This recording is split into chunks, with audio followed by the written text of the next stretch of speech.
All right, hello everyone. Thank you for tuning in to our first CAN-SEBP webcast of 2019. My name is Jack Koziarski. I am a CAN-SEBP research associate and a PhD student at the University of Western Ontario. Our topic for today's webcast is use of force, and our guest is Craig Bennell. Craig completed his PhD in psychology at the University of Liverpool and has been at Carleton University since 2002. Where he is a professor in the Department of Psychology and is director of Carleton's Police Research Lab. He and his students conduct research in the areas of evidence-based policing, focusing primarily on how research can inform policy and practice in two key areas: use of force and criminal investigations. Together with his students and a number of collaborators, he conducts research with various Canadian police services and has had a long-standing research collaboration with the RCMP in Ottawa. So welcome, Craig, and thank you for taking time out of your day to take part today. No problem. It's nice to meet you, and thanks for having me on. Yeah, no problem at all. So you ready to get started? Yeah, for sure. All right. So first question is, how is de-escalation and use of force defined in a policing context, and why is it important to define these terms? Good question. Obviously, a good place to start. Somewhat challenging to define de-escalation and use of force, primarily because there's quite a high level of disagreement amongst not only researchers on how to define these things, but also amongst police professionals. So people like Natalie Todak down at Alabama have made it very clear recently about the level of disagreement in defining things like de-escalation. But I think there's more agreement around use of force, the general idea that it's kind of the use of tactics to compel compliance on the part of a subject.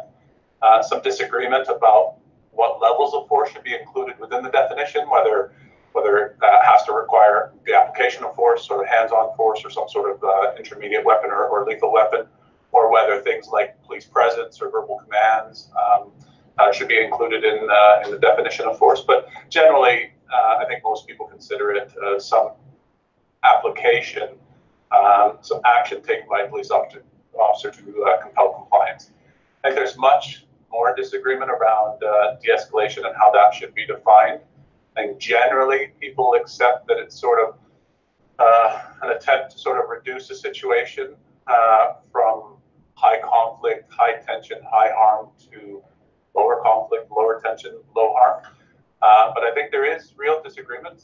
My take on the literature is that seems to be disagreement on two key issues. One is whether we kind of focus on de-escalation as a process or whether we focus on it as an outcome. My preference is certainly think of de-escalation as a process. I think if you think of it as an outcome, so that I think it raises all sorts of issues. You could have examples where an officer is following his training to the letter, kind of textbook examples of de-escalation strategies, but ultimately unsuccessful in resolving the situation peacefully or bringing the conflict down. So in a suicide case, for example, you may have situations where many de-escalation strategies being used and really following the training, but ultimately unsuccessful in saving the person's life. I think it would be I think it's a real problem to define that as a failure just because the outcome wasn't obviously what we would all hope it would be. Mm-hmm. So I tend to focus more on the process and the sorts of strategies that are used in an attempt to reduce conflict or harm or tension. The other issue there, beyond process versus outcome, I think that complicates things is really whether use of force intervention options should be included within definitions of de-escalation. I know certainly with our work talking to members of the public, they don't see use of force options as being part of de-escalation strategies. But I was having some recent conversations with some students of mine about this, and one of them raised the example of using an officer using their CEW, their taser, to reduce tension in the situation that may have led to the point of having to use their firearm and have a much worse outcome to the situation. And he made the point that is that use of taser not considered an effective de-escalation attempt, given what would have been the result otherwise. So I think there's lots of disagreement around how to define them, specifically process versus outcome, and whether use of force intervention options should be included in the mix. I tend to err on the side of process and err on the side of including certain intervention options within the definition, but there's certainly a high level of disagreement. In terms of why we need to have definitions, I think there's lots of probably legal reasons and operational reasons and policy reasons on the part of the police why it would be good things to have sort of standardized definitions. I won't get into that because I'm not a police professional, but certainly speaking as a researcher who's involved in this area, I think without having sort of common language across researchers, it makes it very difficult, I think, even to perform very basic tasks like how frequent is use of force, how frequent is de-escalation. I think across studies, you'll see different definitions used, so it's hard to even come up with an accurate estimate of these things. Tasks beyond that become very challenging. So I think for me, as a researcher, the most important reason is to have this common language so that different researchers know that we're talking about the same things. And I think in the police world, I think there's real value for it as well. Yeah, you definitely touched on a lot of important things there. So how often do the police use de-escalation and use of force? And when used, are they generally used appropriately? I think given what I just mentioned around the definitions and the various definitions that exist out there in the policing world, and in terms of the definitions researchers use, it's equally difficult to come up with accurate estimates of force or de-escalation. Some researchers down in the States recently have written a really good sort of report on this issue, and they've identified all the sort of variables that go into this. People use different definitions. They're focusing on these estimates in different jurisdictions, which probably have massively different frequency rates. You can rely on different data sources to derive these estimates. Whether it's public surveys, whether it's observational methods like Nadia Todak and Lois James just did with their de-escalation, whether it's administrative data, whether you're relying on media accounts, and even the rates themselves can be calculated differently. So the answer is it's difficult to know how common these things are because they're being calculated in such different ways. We in Canada, myself and some of my students have published 2 recent papers where we attempt to estimate use of force. We use sort of administrative data and we rely on police-public contacts in order to come up with our estimates. And our estimates are based on millions of police-public interactions over many years. And our best estimate, when you define force as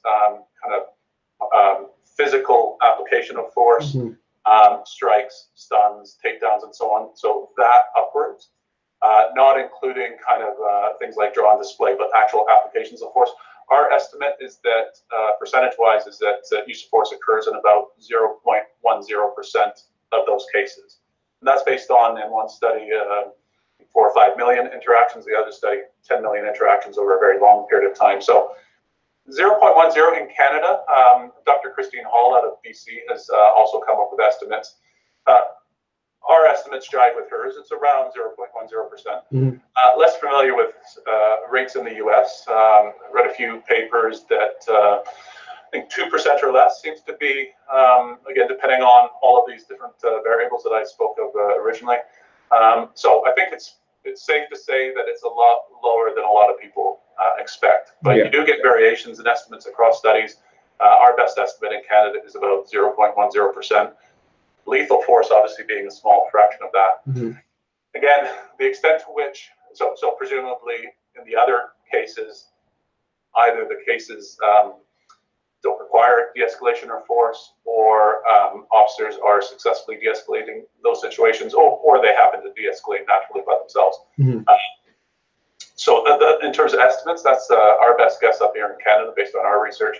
In terms of appropriateness, again, I think in North America, I think the U.S. and Canada, I don't think we collect great data on use of force and de-escalation. I think it's a very messy area. I think some improvements are being made. Certainly, again, I work with the RCMP a lot. I think they're making some very significant improvements in their ability to track that and to collect better data.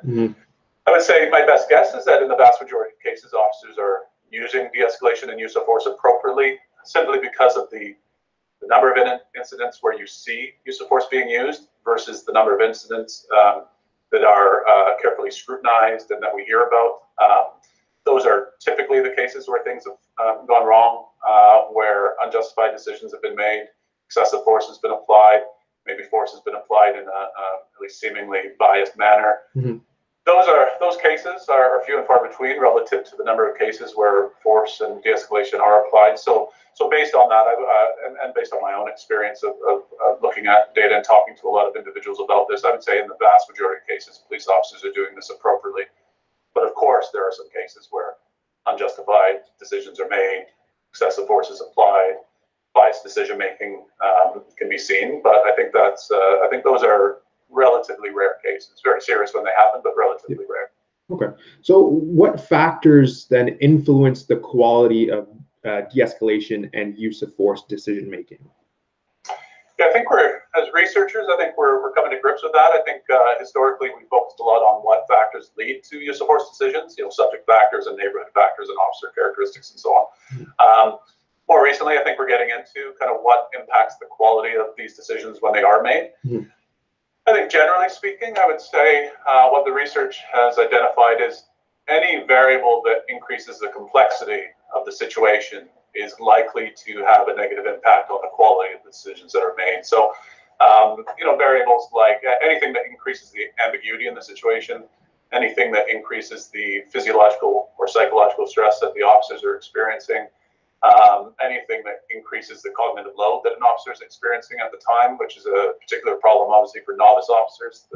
They would likely experience a lot more cognitive load in these situations, given the stress and uncertainty and complexity of the situation. That would probably have a negative impact on the quality of the decision, time to respond. The narrower the window, the more difficult the decision, obviously. And I think you would see quality being compromised there. So I think research, experimental research, and also anecdotal evidence from talking to officers would suggest that any of those variables that increase the complexity of the situation that they're facing would have a high probability of potentially compromising quality decisions. Okay. And so kind of shifting towards the public now, does the public have a good understanding of de-escalation and use of force? Based on my interactions with the public, and we've done some research on this here at Carleton, we survey students a lot, for example, on these issues, young members of the public. I think the short answer to the question is no. I don't think actually the public has a good understanding of use of force or de-escalation at all. I think our research would suggest that they don't have a good understanding at all in relation to the estimates of force and de-escalation. Force, as we've defined it in our research, happens very rarely, but our students, so it happens at 0.10% as far as we can tell. It wouldn't be uncommon in the public sort of surveys that we've done to see estimates in the 20% range. So 20% of all interactions the public thinks results in force. That's what our student surveys suggest. So they don't have a good understanding of how frequently it happens. They definitely don't have a good understanding of the sorts of dynamics that exist within a use of force sort of situation. Action-reaction issues, they don't really have a good sense of that. They don't have a good sense of how dangerous situations could be for officers, despite the fact that there might be quite a lot of distance between them and the subject. They don't have a lot of understanding around how dangerous etched weapons can be, for example, especially if there's some distance there, and how quickly subjects can close that distance and cause real danger for officers. So understanding of dynamics, they don't have. Certainly, I think they overestimate the skills that officers have, in the sense that they really do believe, our survey results would suggest, that officers are able, for example, to shoot at limbs and shoot guns out of hands and shoot at legs. I think not only is that counter to the training officers receive, just in terms of marksmanship ability, I don't know many officers that would be able to do that, especially in the circumstances that they're facing out in the field. But even under ideal conditions, it would be very difficult to do that. So I think they overestimate the skills. I think they overestimate the amount of training that officers receive. I think officers receive far less training in the areas of de-escalation and use of force than the public things. And I think they certainly don't have an understanding of the sort of legal issues surrounding use of force and what makes a decision justified or not. So our research would suggest that there's misunderstanding broadly across a whole variety of dimensions that they cause a real challenge for officers, I think, certainly officers in court. And so not a good understanding. Okay, and how would the media affect the public's understanding? Yeah, I don't know a lot of good research looking at how the media affects understanding around use of force. We know that the media affects general attitudes towards criminal justice issues. I mean, there's quite a bit of research surrounding that in a general way, and there's some research suggesting that it impacts people's views, attitudes, perceptions towards the police. By extension, I would assume that it certainly has the potential to impact on our understanding of use of force and de-escalation. In the survey work we do, we ask these questions of our respondents, and we ask, where has the knowledge that you've just demonstrated in these previous questions, where does that come from? And the number one source of their attitudes and knowledge in the vast majority of participants is the media, for sure, newspapers and shows on TV and so on. So given that, I mean, to the extent that the media presents a biased sort of picture of use of force and de-escalation, presumably you would assume that people would potentially possess biased attitudes, and I think this is where some of the misunderstanding comes from. I don't think it's necessarily that the media are presenting the specific story in a biased way. I think by virtue of the sorts of events that they think that viewers are going to be interested in, we simply see the cases that went bad much more than the vast majority of incidents where police officers are doing great things and where things are being resolved peacefully. That doesn't make the 6 o'clock news as much, obviously. So it's not that they're distorting the story, it's that the presentation in terms of how frequently they're presenting things that have gone bad versus the vast majority of cases where things end up going very well, I think creates a distorted view in the public's mind about how frequently these things sort of happen. So I think they do have a role to play. I think they probably help shape attitudes and perceptions a lot. And I think moving forward, I think work has to be done in that area to understand that relationship a bit more specifically as it relates to use of force. Okay. And would it be important for the public to have a good understanding of de-escalation and use of force? And how could we go about enhancing the public's understanding? I mean, I personally think it's very important for the public to have a good understanding. I think in specific context, I think everyone could agree it's important. I mean, the public, for example, will sit as jurors in court, potentially determining the fate of officers that are, have allegedly used excessive force or biased force or what have you. So in that specific situation, it's highly important because if they have misunderstandings or incorrect knowledge, that could have a very direct impact on officers. But in a more general way, I think it's important. I mean, presumably the attitudes that we form about the police is based on the knowledge that we have, and if there's problems with that knowledge, obviously that's going to impact the attitudes. And you think of areas like confidence in the police, trust in the police, issues around police legitimacy. I don't study these issues specifically, so I won't speak in great detail to those issues, but I know enough to know that perceptions of legitimacy and confidence and trust are going to be impacted by things like our understanding of use of force. And to the extent that the public thinks that the police apply force inappropriately or in excess or in a biased manner, that's going to impact things like confidence and trust and perceptions of legitimacy, which in turn will potentially impact our behavior and our interactions with the police, right? I mean, it would probably decrease the degree to which we're going to be cooperative with the police in the moment when we're interacting with them. It may impact the degree to which we're going to be cooperative over a longer term in terms of our willingness to help the police. It may impact our, the likelihood that we obey the law. And so I think it is very important that the public has an understanding. How you go about enhancing that is a tough one. I think the police certainly have a role to play. I think, I've talked to a lot of police officers, a lot of police leaders about this, and many will admit that they could do a better job with public education, for sure, generally and around this issue specifically.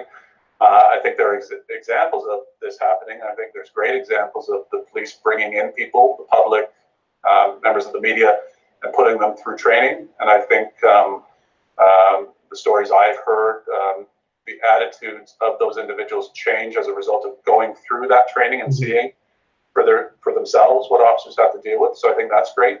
I bring police officers into my classes a lot to give lectures to students, and I think that can have a huge impact. And so to the extent that officers are willing to do that, that's something that they can do.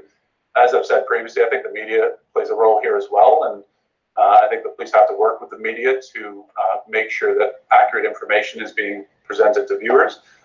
The challenge with the police doing a lot of this, so in my experience, just bringing them into my classes, is oftentimes that the people that we need to really focus on, the people that really have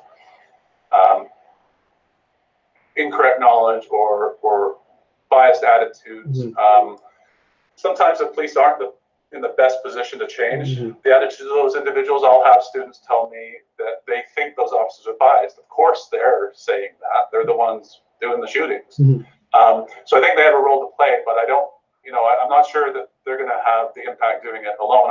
To be honest, I think academics have to play a much bigger role. I think, right or wrong, there's the perception that we're more objective, we're impartial. So I think we can say things easier than the police can sometimes say things. Doing things like this, for example, blogging about it, getting our research into the hands of the public, which we don't do very well. Using social media, people like Laura, like Jerry Ratcliffe do this so well to get correct information into the hands of the public. I think academics have a much bigger role to play here, and to some extent, it's on us to help with this as well. And I think, we have to do a much better job though getting our research and the knowledge that we do have around these issues out into the hands of the public. I definitely agree with that. So let's touch upon your research then. So what topics are you currently studying in this area? So right now, kind of a variety of areas, a lot looking at the impact of some of these variables that impact complexity and looking at how it does impact on performance, both de-escalation and use of force. So we look a lot at psychological and physiological stress, a lot of cognitive load. We tend to do it in scenario-based training environments. So we manipulate those variables and see how it impacts on performance. We're very interested in how those things impact on memory for those events and ways that we can enhance officer memory for the sort of challenging encounters that we're talking about here, where they were under extreme stress, for example. Things like how can we use the cognitive interview, for example, which is used a lot with victims and witnesses of crime, but not as much with police officers. Can we use those sorts of memory-enhancing interview sorts of approaches with officers to enhance their memory of what happened? So we're doing a lot of work in that area, but personally, for the last year and a half, most of my research has been looking at how we can deliver training in these areas, both for de-escalation and use of force, how we can deliver training in such a way that we hopefully maximize the learning that takes place in those environments, maximize the degree to which the officers that are receiving that training retain that material over time, which is obviously important, and probably most importantly, how we can deliver training in such a way that you see transfer from the training environment out into the field, which is, at the end of the day, the primary goal of training. Not much use if the gains that you get as a trainer stay within the training environment. So obviously, you want it to transfer, and we're looking at ways of accomplishing that. Okay. And so with respect to your training research then, how do police agencies currently train their officers to use de-escalation and use of force? Yeah, it varies a lot across sports. There's certainly some similarities. You'll see most police services, there'll be classroom components, for example, to try to train on sort of core content issues, knowledge-based content issues. Obviously, they'll combine that with range training to work on the acquisition of motor skills, how to use various intervention options and the retention of those skills. So you'll see a lot of range training. And oftentimes it'll end with a sort of scenario-based training where obviously they're teaching officers how to integrate those skills, how to integrate knowledge with skills and how to integrate different skill sets, transitioning from de-escalation to use of force and back, for example, but also how to integrate those skills and perform under realistic conditions where you can up the stress a little bit. So you'll see some similarities. Those sorts of components will be used by, certainly in Canada, by most police services and certainly most police colleges or academies or a depot for the RCMP. But you'll see a lot of differences as well in terms of how they use those various training formats, in terms of how they combine them, what the focus is within the classroom and the scenario-based training environment. That will differ sometimes. How much time they dedicate to those various components and various training topics, how frequently they train officers, in terms of the intervals of training, that will sometimes differ across agencies. So you see similarities, but you also see a lot of differences within those specific training formats as well. Okay, so then in your opinion, do you feel like the quality of training for de-escalation use of force is of high quality? I would say generally, yes. I mean, I've seen a lot of training and generally I'm impressed with it. Certainly I've seen some training that I think is excellent, and I've seen some training that, leaves something to be desired. I think in all cases, of course, the training can improve for sure. I think what I tend to see is within a particular service or a particular training college, you see aspects of their training that they do extremely well, and then you see other aspects where they don't do it so well. So, their scenario-based training may be superb, but the piece of training around mental health, which is done in the classroom, may not be as good. So I think that you often see. I got to say, though, I mean, a lot of the times when I've seen what I would call suboptimal training, I think it's important to point out it's not always because the trainer isn't a good trainer. I think oftentimes what you see is that the trainers are constrained, right? They don't have the time that they need. They don't have the resources they need. They don't have the infrastructure. It's not that they don't know how to deliver really great training.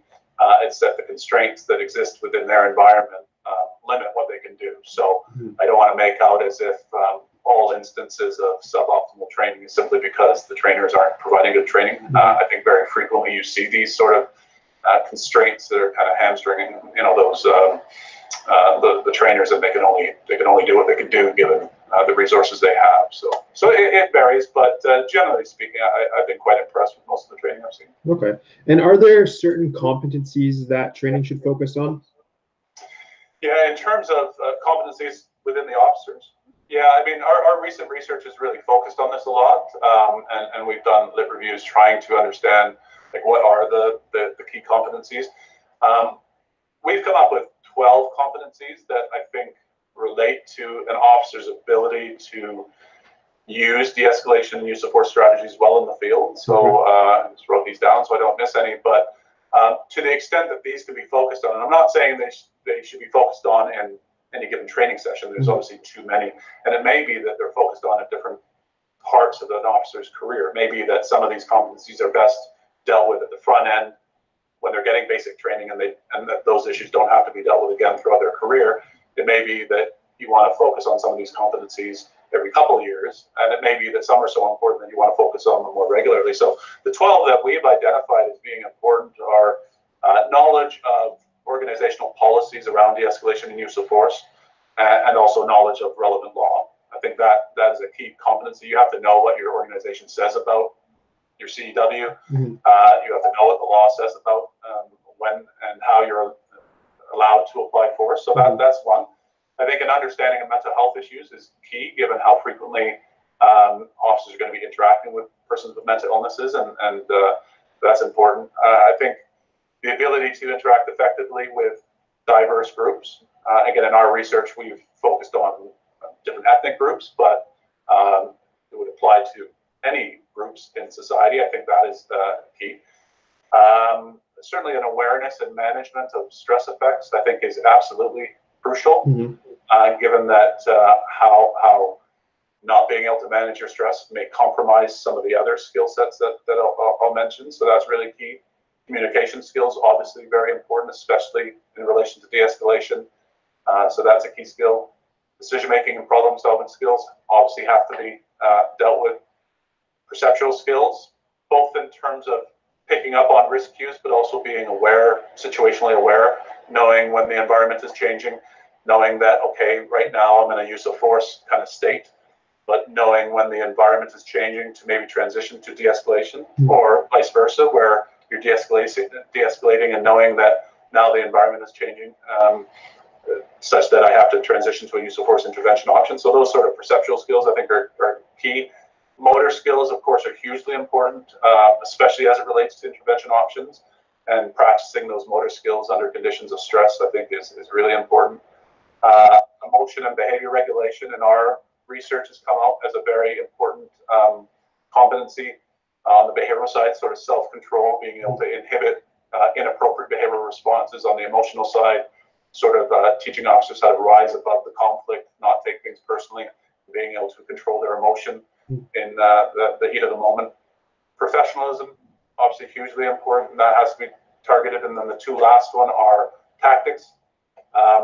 This is not just for use of force, it's for de-escalation as well. It's to create situations where you're going to be able to use de-escalation strategies safely. So, time, distance, cover, teaching officers how to use those tactics to create situations so that they maximize the likelihood that they'll remain safe, but also that subjects and bystanders will remain safe, and that they'll have the opportunity to communicate and to make decisions.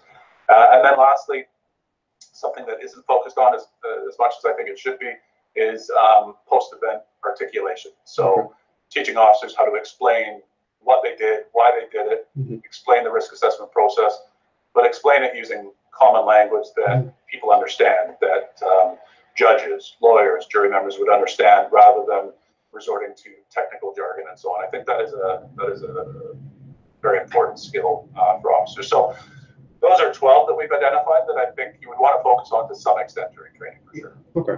So then, given all the things that you've kind of touched upon, do you think we'll ever reach a point where we don't see any more decision-making errors in the field? So the short answer is no, for sure.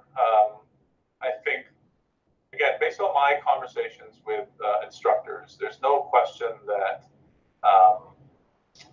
that even they believe there's a lot of room for improvement. So I don't think there's any question that we can find ways to make training better. And I think to the degree that we can increase the quality of training, we're probably going to see a reduction in errors that are made. We're going to probably see a reduction in unjustified decisions, excessive use of force, biased decision making. To the extent that that stuff exists, I do believe that we can improve training, and those improvements will have an impact on those errors.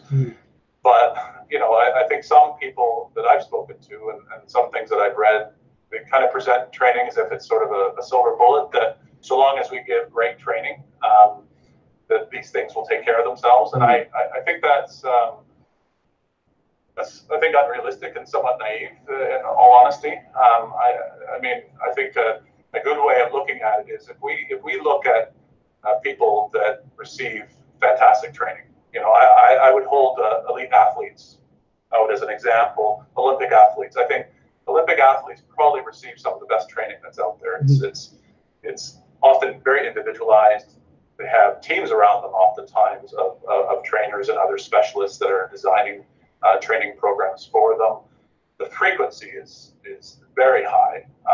For the 4 years leading up to an Olympics, there's data out there suggesting that Olympic athletes are training for hundreds of hours a year, if not thousands of hours a year. So not only are they getting really high quality training, they're getting a lot of it. And if you look at those athletes in situations that I would argue are somewhat analogous to high stress policing situations, where there's short moments of time where they have to perform. Even those individuals, even though they're getting that form of training, if you watch the Olympics, right? I mean, you see anything from, of course, superb performances, but you also see a lot of errors being made, and you even see complete chokes, right? Where things just fall apart completely. So I think it's somewhat unrealistic to expect that, given the training that police officers are receiving, which is not as high quality as what you would get if you're an Olympic athlete. Certainly the frequency is nowhere near what you get if you're an elite athlete. If those individuals are making errors under pressure, I think officers are human, and they're not given the training that would minimize them to the extent that optimal training would, errors will happen, right? I mean, it's just going to happen, and I think it's unrealistic and unfair, to be honest, to expect errors to go down. So yes, we should improve training, and I think that will have an impact. And I think that there's no question we need to focus on that. But I think we also need to focus on a lot of other things to help deal with these unfortunate situations. Training is a piece of the puzzle, but I've talked to a variety of people, certainly some senior leaders that I respect a lot, and a number of these individuals are saying, for example, when unfortunate situations happen, like the Samia team shooting down in Toronto, everyone can agree that was that's unfortunate, that situation, and obviously to the extent that we can prevent that, we want to prevent it. Training will help with that, but something that we don't do well, certainly in our province in Ontario, something we don't do well is to really focus on those sorts of cases. Yes, we focus on the really big high-profile cases, and we learn lessons from those, but there's a lot of cases that are happening that we don't dedicate time to. And I think a lot of police professionals, what they want is to, for somebody, whether it's the ministry or whether it's some other civilian oversight group or some entity, to look at those sorts of cases, try to understand what might have gone wrong and what we can learn from those, and then communicate that out to police chiefs and deputy chiefs and instructors so that we can try to improve the situation, to try to minimize those things happening. So that has to happen as well in addition to training. And there's a whole series of other things that I'm sure if we brainstorm, we could come up with things that will help deal with these situations. Training is only going to play a part. Communicating about lessons learned will play a part, and it's going to be when we generate a lot of these sorts of ideas and apply them that we're going to really see, I think, noticeable changes in those things happening. It's super extremely important work, Greg. So thank you again for sharing your research today. Thank you again for taking part today. It's very greatly appreciated. And thank you again to everyone who was able to tune in today. No problem. Thanks very much for having me. Thank you. Certainly, if people do have questions, it's not hard to get a hold of me. So I certainly welcome comments or criticisms, or if they have questions, they can certainly email me independently. So thanks for having me. Thanks, Greg.